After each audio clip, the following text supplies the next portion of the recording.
ሰላም ሰላም ወዳጆች እንዴት ናችሁ? እኔ ወንድማችሁ እንዴ ደህና ነኝ፣ እግዚአብሔር ይመስገን አለሁ። የጌታ ስም የተባረከ ይሁን። ያው እንግዲህ በሰሞኑን ብዙ የተለያዩ ከደህንነት ጋር የተያያዙ ነገሮች እየተነሱና በተለይ ደግሞ የእግዚአብሔርን መንጋ እያደናበሩ ግራ እያጋቡ አሉ። ደስ የሚለው ነገር እኛ በቤተ ክርስቲያኖቻችን መንጋዎቻችንን እንደሚገባ መጽሐፍ ቅዱሳዊ ትምህርት እንመግባለን። ያው ብዙዎቻችን በሚዲያ ሽፋን ራሳችንን የማንገልጥና ሚዲያ ላይ የማንታይ ሰዎች በብዙ ደረጃ የምናስተምረው ትምህርት እንዳለ ይታወቃል፣ ከውስጥ የምንሰራው ማለት ነው። ይሁንና ግን አንዳንድ ጊዜ እኛው መሀል ራሱ ደህንነቱን ያላረጋገጠ ገና ሞቶ ከተነሳ በኋላ መንግስተ ሰማይን እንደሚገባ እንደሚወርስ የሚያምን ብዙ አማኝ ነው ያለው። ይሄ ደግሞ ከማሳቅም በላይ የሚያሳዝን ነገር ነው እና ትናንትና ከአንዳንድ ወገኖች ጋር በአካል በማወራ ሰዓት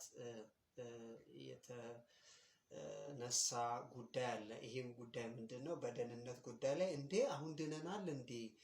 የእግዚአብሔርን መንግስት አሁን መግባት እንችላለን እንዴ? ምክንያቱም የእግዚአብሔር መንግስት እኮ የሚገባው መንግስተ ሰማይ የሚገባው እኮ ሞተን ከተነሳን በኋላ ብለው የሚያምኑ ነፍ የመንጋ አባላት እንዲሁም ደግሞ ምዕመናን አሉና ለዚህ አዌር ለማድረግ እና በተለይ ደግሞ ሰሞኑን ለሚነፍስ ንፋስ የነፍስ መልህቅ የሆነውን የእግዚአብሔር ቃል በደንብ አድርገን ልንማማር እንወዳለን። ስለዚህ በዛሬ ክፍል የማነሳው ሁለት ቶፒኮችን ነው። እነዚህ ቶፒኮች አጠር ያሉ ትርጓሜ የሚሰጣቸው ናቸው። እነዚህ ቶፒኮች ምንና ምን የሚሉ ናቸው? ስርየትና ደህንነት የሚል ነገር ነው። ደህንነትን ስናስብ የመጀመሪያ ልናስብ የሚገባው ነገር ቢኖር ስርየት የሚለው ነገር ነው። ስርየት ታዲያ ምንድን ነው ሲባል በኃጢአተኛው በሰው ልጅ በበደለኛው በሰው ልጅ እና በጻድቁ በእግዚአብሔር መካከል በተፈጠረው ተቃርኖ ኃጢአት በፈጠረው ልዩነት ምክንያት በሰውና በእግዚአብሔር በኩል ምን ሆኗል ማለት ነው? ልዩነት ወይንም ደግሞ መለያየት ተፈጥሯል። በምን ምክንያት? በኃጢአት ወይንም ደግሞ በሰው ልጅ መተላለፍ which is transgression of human body። ይሄ ምንድነው? sinfulness of humanity separated that person from the full existence of God። ከእግዚአብሔር ሙሉ ህልውናና ከእግዚአብሔር ሙሉ ክብር የተነሳ ይህ ኃጢአት የሰው ልጅ ምን አድርጓል ማለት ነው? ለይቷል። ከዚህም የተነሳ በሌዋውያን እና በቀደሙ በብሉይ ኪዳን መጽሐፍቶች ላይ የስርየት ስርዓት አለ። የስርየት ስርዓት ደግሞ ምንድነው ከተባለ ሰዎች ስለ ኃጢአታቸውና ስለ በደላቸው ማስተሰረያ ይሆን ዘንድ የእንስሳትን ደም በመስዋዕትነት የሚያቀርቡ እንዲሁም ደግሞ ለኃጢአታቸውና ለበደላቸው የእንስሳ ደምን የሚያፈሱ እንዲሁም ደግሞ ቁርባንና የተለያዩ ነገሮችን ሪቹዋል ነገሮችን ያደርጋሉ። ይሄ ደግሞ በሕግና በስርዓት የተቀመጠ ትክክለኛ የብሉይ ኪዳን አስተምህሮ ነው። ያንን ጣቃ ወይንም ያንን አቡጀዲ ከብሉይ ኪዳን ተሻግረው የብሉይ ኪዳን ሰዎች ያልሆኑ የእስራኤል ሰዎች ያልሆኑ ሕጉም ስርዓቱም ያልተሰጣቸው አህዛብ በዚህ ጉዳይ ጣልቃ ገብተው ለነሱ ማስተሰረያ ይሆን ዘንድ በእግዚአብሔር ፊት ተቀባይነትን ያለው የክርስቶስን የደህንነት ስራ ለመክደን ይሞክራሉ።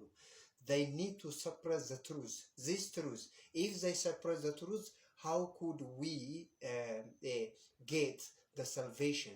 እንዴት አድርገን ነው ይህንን ደህንነት የምናገኘው? ለምን ሲባል በስርዓቱ ሌት ተቀን የሚተጉ ሰዎች አሉ። ምንን የሚከድኑ? ደህንነትን የሚከድኑ ከዳኝ የሆኑ አካላት አሉ። ስለዚህ አቶንመንት ወይንም ደግሞ ስርየት ብለን ስንል አቶንመንት ዘ ሪካውንስሌሽን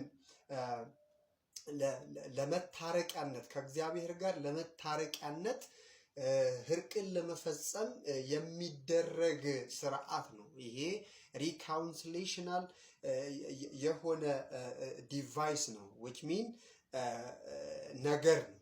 ስለዚህ ይሄ ነገር ደግሞ ደም ነው የእንስሳ ደም ነበረ በብሉይ ኪዳን ጊዜ የሚፈሰው። በዚህ በአዲስ ኪዳን ጊዜ ግን የዚህ ሪካውንስሌሽኑን ስርዓት እንዲፈጽም ዘንድ በእግዚአብሔር የተመረጠው ኢየሱስ ክርስቶስ ነው። ኢየሱስ ክርስቶስ በእግዚአብሔር ተመርጦ ለኃጢአታችንና ለበደላችን ምን ይሆን ዘንድ ይሞትልን ዘንድ ቢኮዝ እንደዚህ የሚል ያዘጋጀሁት እንትን አለ ኖት አለና the true meaning of atonement is the reconciliation between sinful humanity and holy God, accomplished through the sacrificial substitute, most ultimate, fulfilled in Jesus Christ's death for our sin. ለኃጢአታችን ፍጹም የሆነ በቂ የሆነ ምንም ተጨማሪ ነገር የማያስፈልገው ፍጹም የሆነ መስዋዕት በመስቀል ላይ የሆነልን ኢየሱስ ክርስቶስ ነው ይላል። ኢየሱስ ክርስቶስ ለዘላለም ሕይወት ምን ሆኖልናል ማለት ነው? በመስቀል ላይ መስዋዕት ሆኗል፣ ኃጢአታችንን ያስተሰርይልን ዘንድ። እንግዲያ መጽሐፍ በሐዋርያት ሥራ ምዕራፍ 4 ላይ መዳን በሌላ በማንም የለም ይላል። መዳን በሌላ በማንም የለም ካለ ታዲያ ኢቭን የኛ የሆነውን ጥረት፣ የኛ የሆነውን ልፋት፣ የኛ የሆነውን ላብ፣ የኛ የሆነውን ጥረት መደመርና መጨመር እንችላለን? አዎ። ይሄንን ስትሰሙ እንዲህ ልትሉ ትችላላችሁ፣ እኛ መቼ መዳን በእኛ ስራ ነው አለን። በመስቀል እንደሚዳንማ አውቀናል። በመስቀል እንደተፈጸመና እንዳለቀ ፍጻሜ እንዳገኘ አውቀናል። ነገር ግን ደህንነታችንን እናስጠብቅ። ኦኬ፣ ደህንነትን የማስጠበቅና ደቀ መዝሙር የመሆን ትምህርት ከሆነ ምናልባት ይሄ ሁሉ ሰው ይሄ ሁሉ ምዕመን ደቀ መዝሙር ሳይሆን ሰንዴ እየገባ ትምህርት እየተማረ ወይንም ደግሞ አጠገበ ያለውን ያዘውና አሚን ብለው ውጣ የሚለውን ትምህርት ተምሮ እየወጣ ሊሆን ይችላል። ስለዚህ ይሄ አቶንመንት ወይንም ደግሞ ስርየት በእግዚአብሔር እና በሰው መካከል ጣልቃ ገብቶ የሰውን ልጅ ከእግዚአብሔር የነጠለውን ኃጢአት ከሰው ልጅ መንገድ ከእግዚአብሔርና ከሰው ልጅ መካከል ለልዩነት የገባውን ይህንን ለማስወገድ የፈሰሰ ደም ነው። የማ ደም? የኢየሱስ ክርስቶስ ደም። የማ መስዋዕትነት? የኢየሱስ ክርስቶስ መስዋዕትነት ማለት ነው። ይሄ መስዋዕትነት አብሶሉትሊ ፐርፌክት ነው። ብቻውን በቂ ነው። ያንተ ስራ፣ የሌላ አካል ስራ፣ የማንም ስራ አያስፈልግም። መዳን በማንም የለም። እንድንበት ዘንድ እንድንድንበት ዘንድ የተሰጠን ይህንን ከሰማይ በታች የተሰጠን ስም ኢየሱስ ነው። ከሁሉ በላይ የሆነው ኢየሱስ ነው። ስለዚህ ይህንን ደህንነት በተለያየ ጉዳይ ጥርጣሬና ስጋት ውስጥ የሚከቱ አካላቶች አሉ።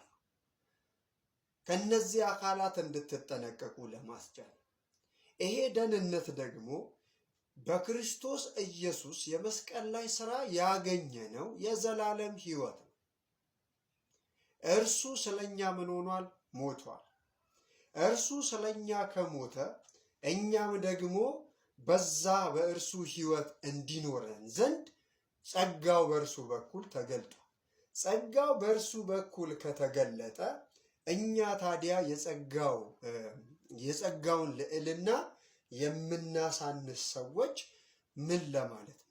አንዳንድ ጊዜ በገላትያ ላይ እንደተጠቀሰው 5ኛው ምዕራፍ ቁጥር 4 ላይ ምክንያቱም ምን ያደርጉ ዘንድ ጸጋውን ያዋረዱ ይንቁ፣ የራሳቸውን ጽድቅ ያቆሙ፣ በስራቸው ይጸድቁ ዘንድ ምን ያደረጉ ሰዎች አሉ? በዛ ክፍል ላይ ሕግን የሚያስተምሩ የሕግ አስተማሪዎች አሉ። ይሄ የምዕራፍ 3ቱ የገላትያ አዚም ነው። እሱን በገላትያ አዚም እንመጣበታለን። ግን በዚህ ቦታ የሕግን ስራና የራሳቸውን ጥረት አቁመው ከጽድቅ የተሰነካከሉ ሰዎች ስላሉ ይህንን በመገንዘብ በክርስቶስ ኢየሱስ ያገኘነውን ጽድቅ እንድንጠብቅ ያበረታታል። ስለዚህ ይህንን ትኩረት እንድናደርግ ነው የሚያስፈልገው። ምናልባት በሚቀጥለው ቪዲዮ እመጣለሁ። ይህንን ላይ